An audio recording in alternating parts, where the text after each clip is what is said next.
Hello, I'm doing a review for this book. It's Virus Mania. It's by various contributors. I'm not going to try and pronounce all their names because that's probably just going to be a massive fail on my part. But there is Dr. Samantha Bailey, who you might have seen on YouTube. That's where I first heard of the book. How to do this review? Be reserved, polite, acceptable, or say what I really think. I'm going to give a warning that this review contains controversial views. It is my personal opinion. I am allowed a personal opinion. We do live in a free country after all, don't we? So this is my opinion. I'm not a scientist, but then, as I like to say, you don't need a science degree to be able to smell bullshit. Since the spring of 2020, I, like many others, have developed an obsession with viruses. Suddenly I want to know what they are, where they come from, how they work, and what we can do to avoid being affected by them. When the coronavirus pandemic began in Wuhan, it took me about 30 seconds to recognise the hype, and not much longer to realise that what we were officially being told didn't make sense. There were a few times when officials in England looked serious and stern, and I thought, this could be serious. But I listened to what they said, I looked at the figures, and I thought, no, this response still doesn't make sense. And what a journey it's been from there. I've now got to this book, which questions everything I once thought I knew about viruses. It even goes so far as to question viral theory altogether, which will be too much of a brain fuck for many people. However, if you have much experience of looking deeper into official science, then you will know that a lot of the foundations of research and facts are weaker than Bojo's party defence. Last year I read The Big Fat Surprise, in which Nina Teicholz excellently lays out how the claims that saturated fat is bad for us have no scientific basis. It was unproven opinion, yet the government advice that led on from it was heavily pushed. We can see it all around us when we go shopping. You have to question, what is science? Is it about finding truth? Or is it about marketing profitable products? This book is a collaboration between experts in different areas, including microbiology and medicine, as well as a journalist. I think this book would benefit from professional editing. It has been translated and there are some translation typos along the way. Because it is a translation, it is also very German-centric in terms of references to publications and medical bodies, etc. However, decisions are taken on a global stage, and more often than not, we see the same narratives played out in different countries. Let's get straight to COVID, because, let's face it, that's why most of us want to read this book. This is an incredibly complex area, and there are many things going on, from dubious scientific statements, sensationalist media reports, power-grabbing politicians, and private companies making mind-boggling profits. I can't possibly know exactly what is going on, but I do think that if you're not questioning what you are being told and doing deeper research, then you are naive to the point that you probably deserve to be exploited. And if you weren't destroying my children's future in the process, then I'd probably say, hey, go for it, knock yourself out, quite literally. If you've been continuously questioning the official COVID narrative, then a lot of what's in this book won't come as a surprise to you. But it is well laid out and well argued, and it's all about the science. This book was published in 2021, so it doesn't take into consideration the newer twists in the COVID tale. The authors discuss the failure to successfully prove that there really is a new coronavirus, the role of the media and social media in facilitating the overreaction, erroneous death classifications, the overdosing of hydroxychloroquine scandal, and other aspects of questionable treatment policies. There is a lot of well-referenced information about the fudging of data, how the PCR tests work, and the negative evidence for interventions such as lockdowns and masks, which show that evidence which shows that they're actually causing harm. This whole situation is just so crazy, it would be laughable if it wasn't actually the world right now. And as for politicians, this has been the biggest grab on freedom I have lived through. People should realise that when you give someone complete control over your life, the chance of them benevolently giving you freedom is so tiny, it's negligible. That's not how acquiring freedom happens. This is not the first time that a flu or virus pandemic has been touted and a hastily concocted vaccine rushed to the market, or that the general public were emotionally blackmailed to take it, or that there were relatively numerous and severe side effects, or that the actual virus turned out to be much less harmful than originally predicted. None of this is new. The difference now is that the governments have written into law that no one will take liability for the harms caused. So that's COVID. And a lot of people have felt that what they were being told about this didn't seem logical or accurate or even correlated to what officials had previously told them. But what about other viruses? Swine flu, polio and HIV. Surely the science is all there to back them up, right? You guessed it. Let's discuss the corruption of scientific research generally. Years ago at a study day, we were lucky enough to have a variety of actual scientists who had just completed a number of different pieces of scientific research. How exciting to be able to hear firsthand about what they had learnt. I cannot stress enough what a disappointment it was. Not only were they the most boring people who had ever put on a presentation, it also quickly became apparent that their scientific research was little more than opinion with very weak evidence to back it up, and things that didn't agree to their desired outcome were excluded from the results. I've never forgotten this study day because not only did it bring science down off a pedestal for me, but since then, when I have looked in detail into other areas, I've found the pattern to be the same. When you really dig into science, you very often find that, unfortunately, these things are just not done to the high standards that we all imagine they are.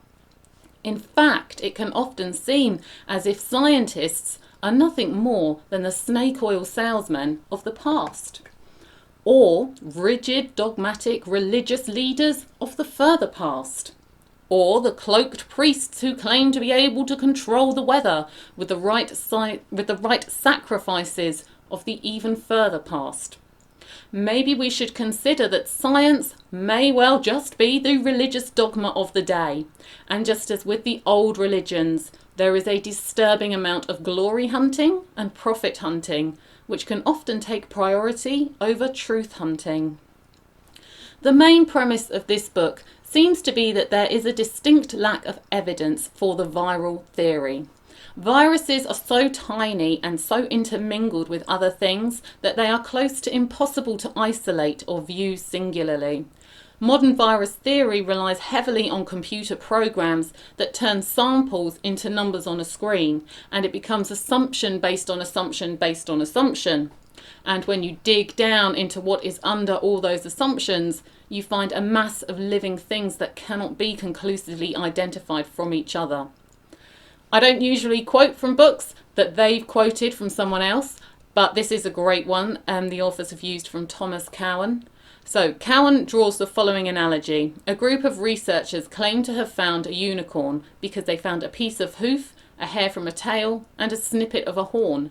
They then add that information into a computer and program it to recreate the unicorn. And they then claim this computer recreation is the real unicorn. This is what we're dealing with. Another strange thing about identifying viruses is the method of culturing. Look into it, seriously, because when they culture a specimen to be able to identify viruses in it, it's just like, What the fuck? How is this science? There is also a distinct lack of basic evidence to prove viral person-to-person transmission. What? Seriously, no way. Surely we all know we can catch a cold. Or are we all just going through a similar experience which causes certain reactions, such as the weather or exposure to something?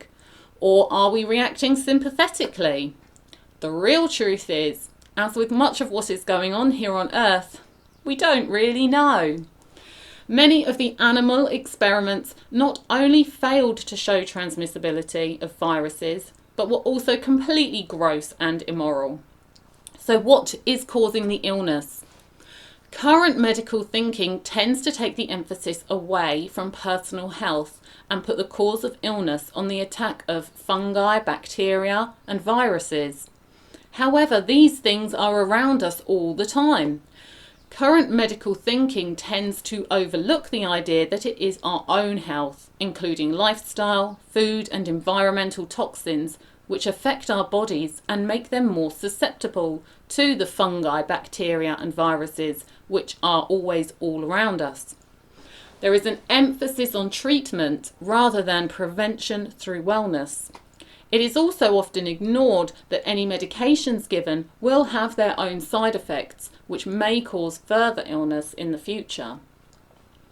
The authors look at other sources which could be causing the illnesses that are attributed to viruses, such as pharmaceuticals, lifestyle drugs, pesticides, heavy metals, pollution, stress, and processed and sometimes genetically modified foods.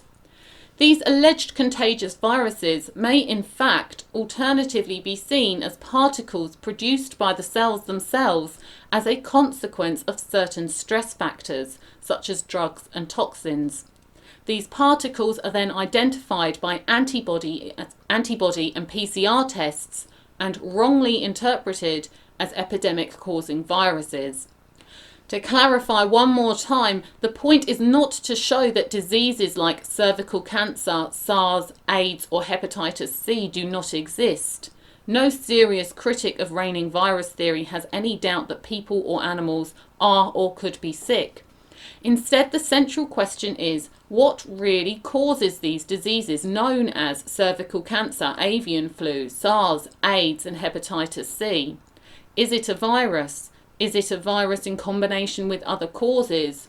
Or is it not a virus at all, but rather something very different? Tackling the underlying causes and remedying them should allow the body's immune system to function well enough for itself. Humans have been around for millennia, yet nowadays they seem to be more sickly than ever. This has not been caused by an influx of invisible illnesses, but instead is because our bodies are under constant strain from dealing with the chemicals in our food, our homes, our water and our air. And that is when we are choosing to be healthy. For those abusing substances or not getting sufficient nutrition or recuperation, is it any wonder their immune systems struggle to deal with their environment? In this book, they cover the subject of AIDS, and wow, that's certainly a different opinion from what I grew up being told. The authors discuss what AIDS is and how AIDS and HIV are diagnosed. They discuss the changes in definitions of the condition over the years, as well as other likely causes of illness. It was very interesting.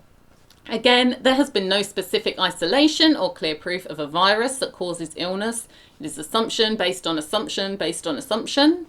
The diagnosis of AIDS covers diseases caused by drug dependency lifestyles in the US, and in Africa it covers the usual diseases of poverty, such as tuberculosis and malaria.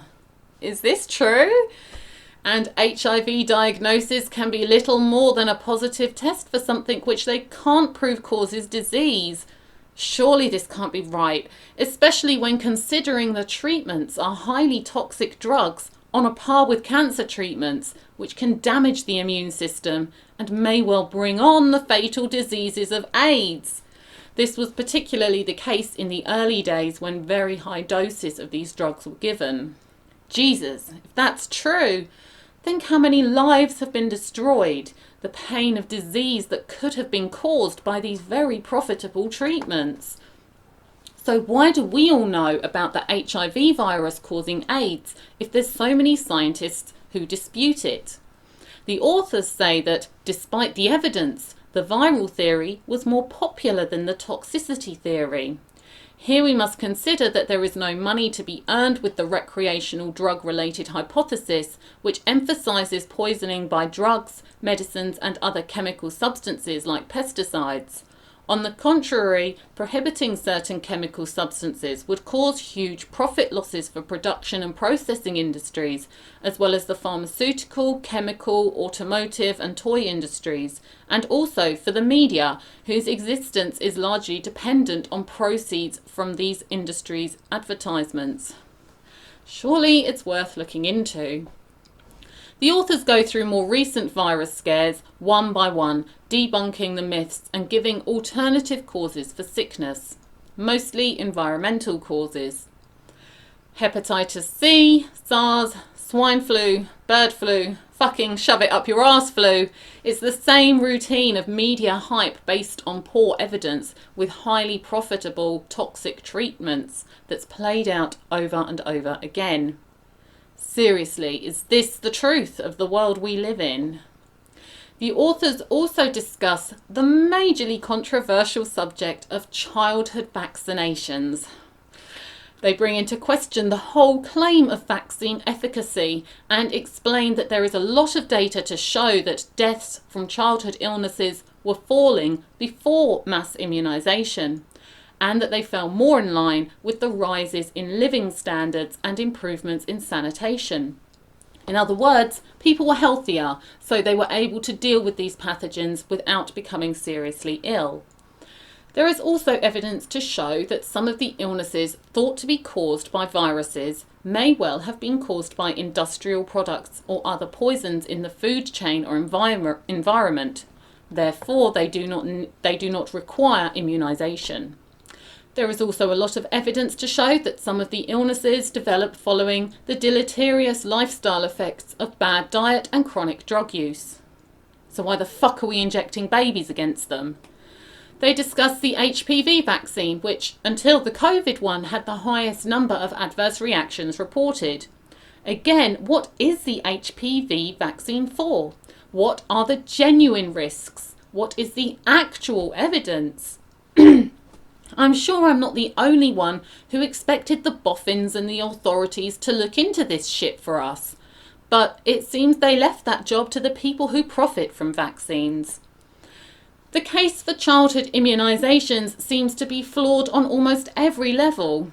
People think that the safety checks must have been done. They haven't. For me, the worst part is that I knew. I'd never thought twice about childhood immunisations, but when I sat there with my first baby and saw that needle coming towards them, every fibre inside me screamed no. But I just sat there, feeling deep down that this was wrong, but being too scared to question the science. For fuck's sake, this is our kids. What are we doing? I do recommend that people look into this further, read some Robert F. Kennedy Jr., watch the film Vaxxed. If vaccines are as safe as we're told they are, then they should be able to stand up to some scrutiny. And if they're not as safe as we're told they are, then we need to stop blindly putting them into our babies. Polio was a really interesting example. This is often cited as a strong justification for childhood immunisations, even if they do come with risks. It's something that we've been taught is an infectious disease with horrible effects caused by a virus which we vaccinate babies against today. However, could the horrible effects associated with polio have been caused by the overuse of highly toxic pesticides that were prevalent at the time, such as DDT? According to the book's authors, there is a correlation between the use of pesticides and the rise in cases. And as with many other viruses, it should be noted that the deaths were already falling before mass vaccination was introduced. DDT has been found to cause the horrible symptoms of polio. Seems worth looking into. I do think we should examine what we think we know about viruses generally. According to the authors of this book, experiments that have been done to understand infection transmission during other flu outbreaks, such as the Spanish flu, failed to prove viral transmission as we know it. They put people in close contact, sick people and healthy people, and got the sick people to cough over the healthy people. They took the mucus from a sick person's nose and pushed it up a healthy person's, and the uninfected people didn't get sick. If this is true, then maybe we need to start all over again. Instead of living by a hypothesis that's failed to be proven, maybe we should look at what else could have made those people sick. Such as with the Spanish flu, which affected young, healthy men. Was there anything else going on during that World War when men were living and dying in trenches, malnourished, miserable, being poisoned with new radio wave communication and all that other shit? Was there anything else at that time that could have been making those people sick? Or are we sure it really was an invisible virus that the scientists of the time failed to prove the transmission of? It's worth looking into. In conclusion, I have to say, in my opinion, I'm convinced that the whole viral theory seems flimsy, and there's a good chance that it could just be shit. I'm also convinced that a lot of the pandemics that have been touted over recent decades were most likely bullshit to scare people and sell things. And I'm convinced that my kids never needed those injections. I should have listened to my instincts. This book is totally out there with challenging things that you know, and it may well be too much for some people. You need to accept that what you read in this book is also not cast iron fact, because despite what we're told, that isn't really how things work. I highly recommend this book to understand more about the systemic flaws in scientific research and the medical industry, and how the media sells lies, particularly regarding viruses. At times this book was a bit sciencey and boring, and at times it could labour points quite heavily, going on and on, but there was a lot of interesting information. I also recommend watching some videos with Thomas Cowan or Andrew Kaufman to learn more, and I recommend the documentary House of Numbers that's referenced in this book. What I really got from this book, and what I've been looking into more since reading it, is the theory that illness is caused by something in our environment or diet that's poisoning us, or through a lack of nutrients from our food, affecting our immune system. I think we already know this really, but it's about accepting that our modern lifestyles are not good for our health. From additives to non-stick surfaces, to shower gel to synthetic fibres, pesticides, GM, EMF, pollution, medication, vaccines, chocolate cake, long hours, loneliness and lack of meaning. Basically, our lifestyles are so far from the environment that we are designed to live in that our bodies are having to constantly detoxify the cocktail of chemicals that we come into contact with all the time, as well as dealing with the mental headfuck of the modern world. We're stuck in this twisted game where shiny brands make money out of filling our lives with shit we don't need and which is probably poisoning us. And equally glossy brands are making money out of pumping us with chemicals that are meant to fix us, but probably don't. We've become pawns in this sick game where we're exploited from every angle. COVID is part of that, but it was already happening. And yes, the future does look bleak if this carries on. The more we can take responsibility for our lives, our decisions, what we eat and fill our homes with, then we have more opportunities to make better decisions that will not be detrimental to our health. Because right now, we're trusting other people to decide what's safe for us, and the evidence shows that they're not on our side. Okay, I've read a lot of heavy books lately, and I really needed something lighter after this one. So I'm going for sex, drugs, and punk rock with Scar Tissue by Anthony Kiedis. So look out for that. And the book I've just read again was Virus Mania. There it is. Thank you for listening.